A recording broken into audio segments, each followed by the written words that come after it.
itu kan keluar. Gitu.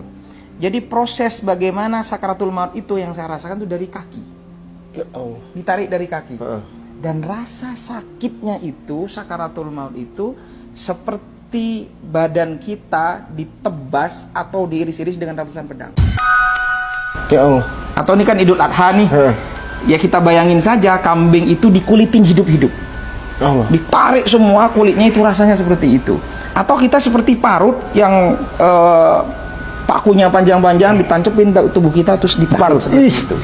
Itu rasa sakit dari kaki itu. Dari kaki. Itu dalam keadaan satu ngerasain ini, ngerasain rasa sakitnya. Rasa sakit luar biasa Mas Ari. Ketakutan yang luar biasa. Dan ini juga ini penting. Kalau ingat itu ya Allah, mau bermaksiat sedikit pun tuh takut Mas Ari. Itu kayak kita ditunjukkan seperti proyektor layar lebar ya. Itu seakan-akan kita semua di proyektor itu melihat segala maksiat dosa yang pernah kita lakukan. Di bumi mana, di sudut mana, kapan kita bermaksiat, semua ditunjukin sama Allah. Di situ Mas Ari. Jadi kayak flashback semua tuh? Iya, flashback semua Mas Ari. Ingat semua dosa-dosa, malunya luar biasa. Apapun Allah tunjukkan di situ. Segala maksiat yang pernah kita lakukan, siapa yang kita sakiti, entah orang, entah keluarga, dengan lisan kita, dengan sikap kita dan lain sebagainya. Ini penyesalannya yang luar biasa, yang menurut saya tak kalah sakit juga dari rasa sakit yang kita hari itu. Kemudian, nah ini benar dari hadis Rasulullah, ketika sudah nafas di tenggorokan, itu ingat semua harta kita. Ya, sampai supaya harta saya waktu itu dalam kondisi ya diuji dengan ekonomi, sampai harta saya uang 1000 pun di saku, di celana levis belakang pintu pun ingat, seakan-akan saya tolong itu semua harta saya infakin untuk menebus dosa-dosa saya. Saya pingin harta saya yang tersisa itu saya pingin diinfakin untuk menebus dosa-dosa saya Mas Ari. Itu ketika sudah nafas rasanya sudah di sini. Itu apa ya? Saya rasakan sendiri tuh nafas, dada itu nggak berdetak. Dada itu nggak berdetak, rasa sakit itu waktu sakaratul maut itu. Dan ruh itu keluar.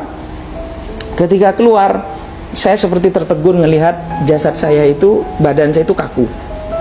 Ya gimana mayat seperti itu?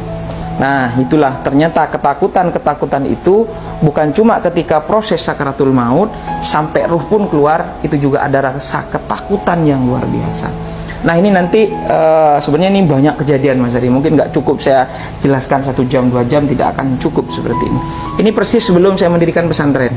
Ini juga yang menjadi energi saya, semangat saya mendirikan pesantren tahfiz motivator Quran Indonesia seperti itu. Ketika saya melihat jasad saya itu Mas Ari, tiba-tiba ada yang berbisik begini, sebentar lagi kamu akan diurus, didatangin mungkar dan nakir. Itu juga nggak kalah mengerikan. Dengar nama mungkar nakir saja itu Mas Ari, itu mengerikan. Saya lari ke sana kemari, saya cari orang minta tolong supaya ruh saya kembali, supaya saya selamat, supaya saya hidup lagi. Ya Allah, hidupkan saya 3 menit saja ya Allah, 5 menit saja ya Allah, supaya saya bersujud kepada Engkau, supaya saya bertobat kepada Engkau, supaya saya melakukan kebajikan-kebajikan. Itu kan terekam di dalam Al-Quran. Dan memang benar di dalam Al-Quran itu ketika manusia yang wafat meninggal, dia mengatakan kok hidup saya seperti hanya pagi saja, siang saja, sore saja. Dan itu benar-benar saya rasakan Mas Ari.